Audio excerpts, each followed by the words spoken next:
Question 95. Relevance of Karl Marx's class conflict theory in the contemporary world and a comparison between communism and Gandhism. Introduction. The continuing debate on class and social change. Karl Marx remains one of the most influential political thinkers of modern history.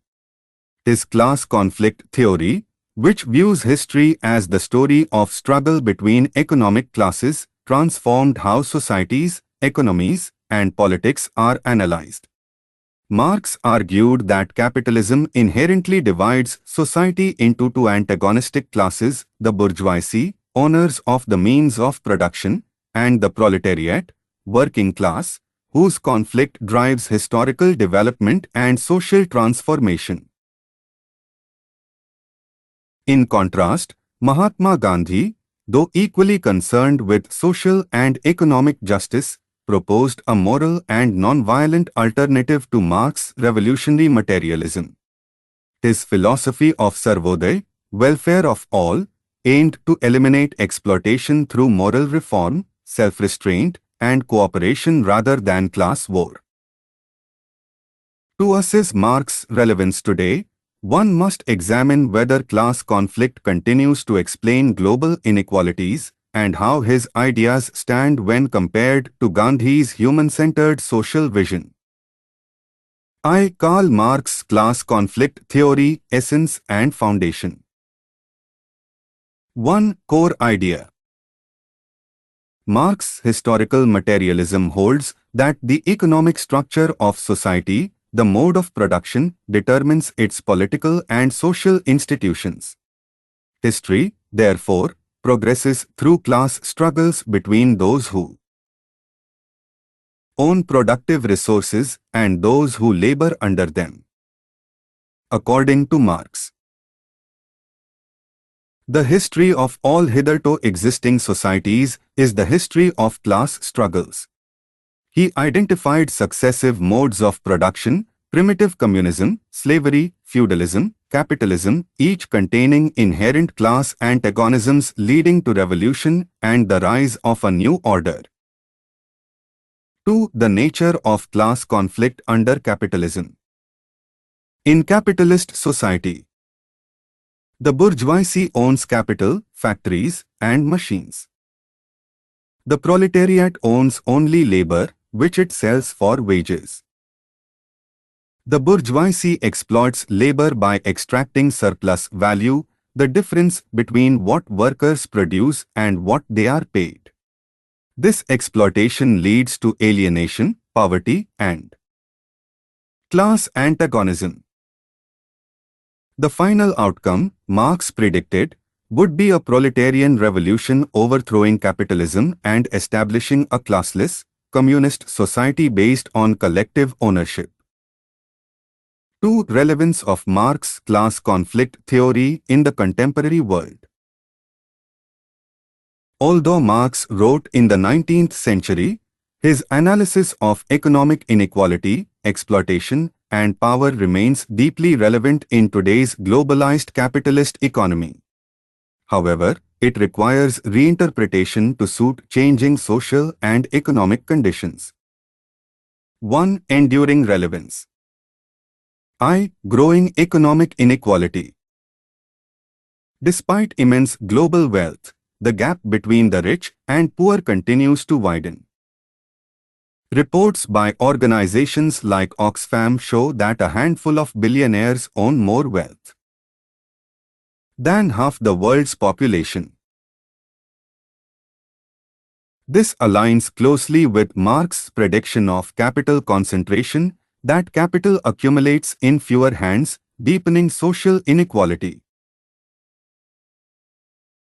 Example: the dominance of multinational corporations and digital monopolies, like Amazon, Meta, or Google, reflects a modern form of capitalist concentration Marx foresaw.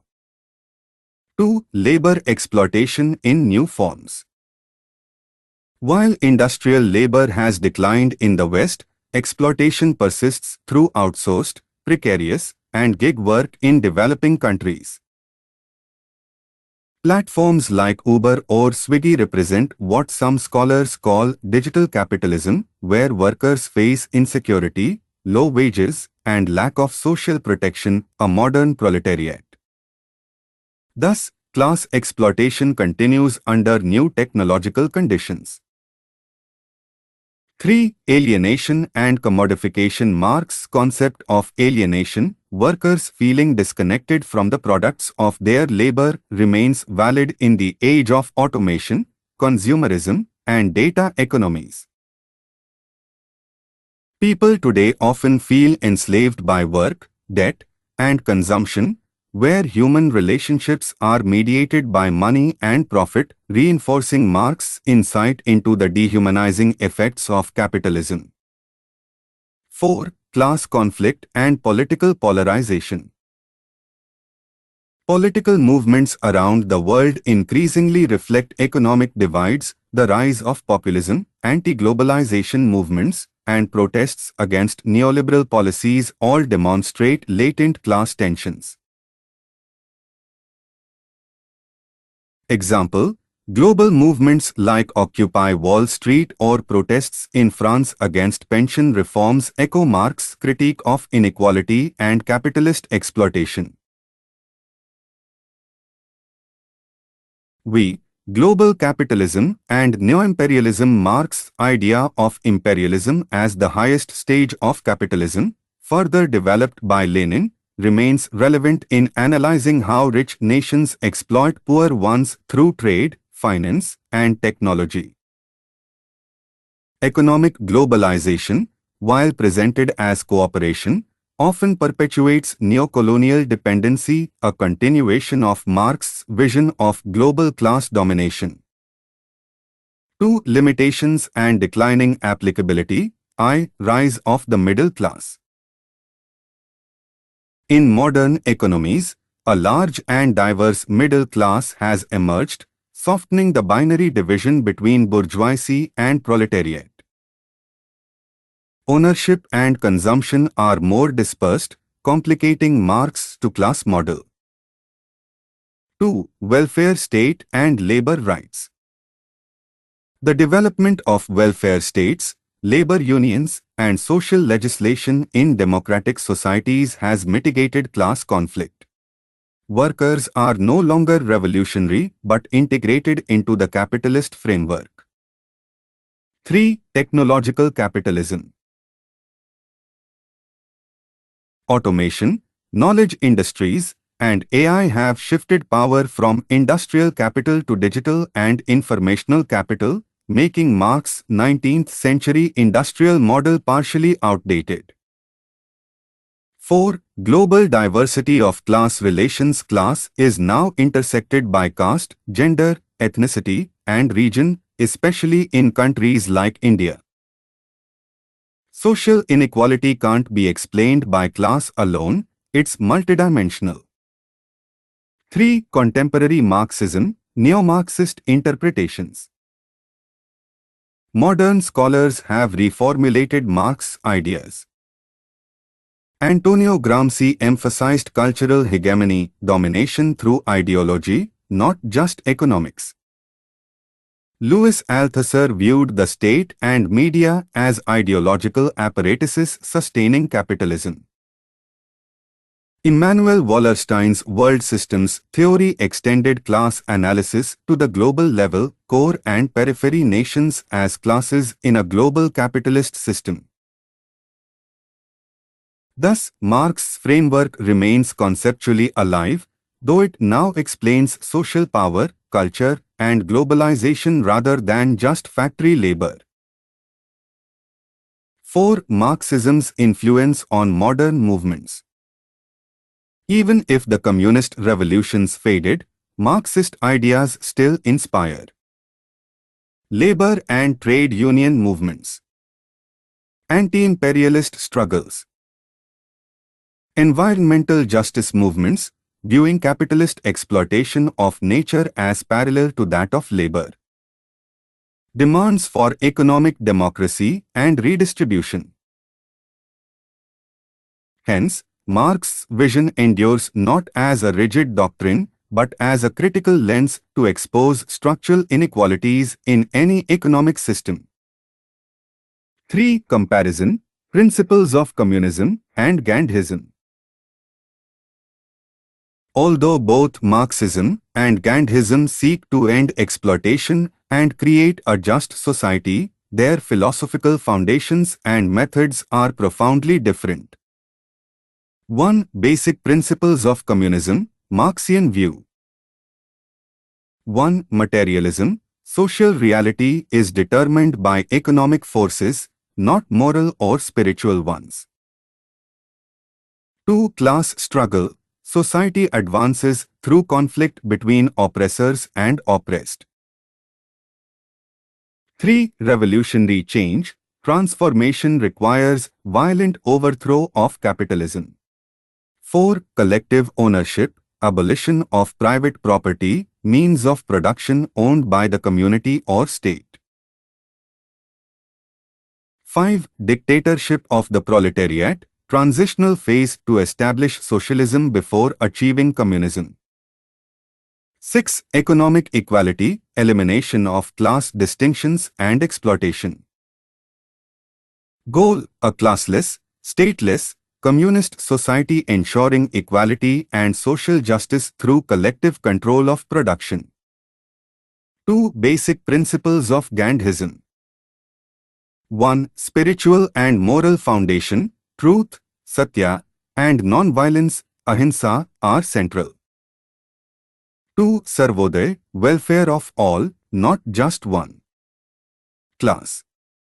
Gandhi rejected class hatred and called for harmony among labor, capital, and land. 3. Trusteeship. The rich should regard themselves as trustees of their wealth for the benefit of society, not as owners. 4. Decentralization, village self-rule, Gram Swaraj, instead of centralized industrial economy. 5. Means and ends. The purity of means, non-violence, moral persuasion is as important as the ends. 6. Simplicity and self-sufficiency. Opposition to materialism and industrial excess. Goal: a moral and self-reliant society based on cooperation, equality, and human dignity, not coercion. 3. Points of comparison and contrast. I. View of human nature. Marx viewed man as an economic being shaped by material conditions. Gandhi saw man as a moral being guided by conscience and spiritual truth. 2. Approach to social change. Marx believed in revolution through class struggle. Gandhi advocated reform through moral persuasion and non-violence. 3. Attitude toward violence. Marx justified violence as historically necessary to overthrow capitalism. Gandhi rejected violence absolutely, seeing it as morally corrupting and self-defeating. 4. Ownership of property. Marx demanded abolition of private property. Gandhi accepted property but transformed its moral meaning through trusteeship, where wealth is used for social welfare. V. Ideal society. Marx's ideal is a classless, stateless society achieved through revolution. Gandhi's ideal is a decentralized, self-sufficient society of morally conscious individuals living in cooperation. 6. Freedom. For Marx, freedom is material liberation from economic oppression. For Gandhi, freedom is spiritual liberation from greed, violence, and ego. 4. Convergence between the two. Despite differences, both share a common concern for justice and equality. Both oppose exploitation and capitalist greed. Both seek an end to poverty and oppression. Both envision a cooperative and egalitarian social order. Where Marx focuses on structural change, Gandhi emphasizes moral transformation. Where Marx begins with society, Gandhi begins with the individual. Thus, Marxism seeks justice through revolution, Gandhism through moral regeneration. 4. Evaluation and synthesis. In today's world, Marx's class analysis helps us understand economic inequalities and global capitalism, while Gandhi's moral and nonviolent approach offers a humane path to correct those inequalities. Marx gives us the diagnosis of exploitation, Gandhi offers the therapy of ethical renewal. A synthesis of both material justice, Marx, with moral discipline, Gandhi, can guide democratic societies toward sustainable and humane progress. Summary for quick understanding Marx's class conflict theory. Society is driven by economic class struggle. Capitalism leads to exploitation and inequality. Revolution will establish a classless, communist society. Relevance still explains global inequality. Labor exploitation and capitalist concentration. Communism versus Gandhism. Communism, materialistic, revolutionary, collective ownership, classless ideal. Gandhism, spiritual, non-violent, trusteeship, decentralized moral society. Both aim at social justice but differ in means and moral outlook. Quick revision notes. Class conflict. Surplus value. Relevance. Motor of history, Marx. Source of exploitation. Global inequality, gig economy, neo-imperialism. Communism. Collective ownership plus classless society. Gandhism. Non-violence plus Sarvodaya plus moral reform. Difference.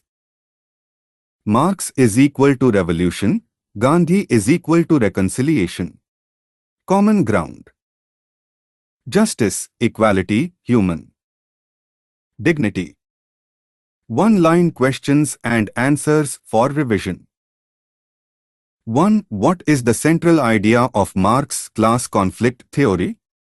History is driven by the struggle between economic classes. 2. Who are the two main classes under capitalism? Bourgeoisie and proletariat. 3. What is surplus value? The unpaid labor of workers appropriated as profit. 4. What is the ultimate aim of Marxism? Establishment of a classless, communist society. 5. What principle of Gandhi parallels Marx's equality? Sarvodaya, welfare of all. 6. What method did Gandhi propose instead of class conflict? Non-violent moral persuasion. 7. How does Gandhi redefine property? As social trusteeship, not ownership. 8. Which of the two accepted violence as necessary? Marx. 9. What unites Marx and Gandhi despite differences? Opposition to exploitation and injustice. 10. How are their ideas relevant today? Marx explains economic inequality, Gandhi offers moral solutions for humane reform. Final connection. Marx and Gandhi stand as two moral giants of social justice, separated by method but united in purpose. Marx revealed the structural roots of exploitation, Gandhi taught the ethical means to overcome it. In an age of widening inequality and moral decline, a synthesis of both Marx's economic critique and Gandhi's ethical reconstruction offers the most comprehensive path toward a just, participatory, and compassionate world order.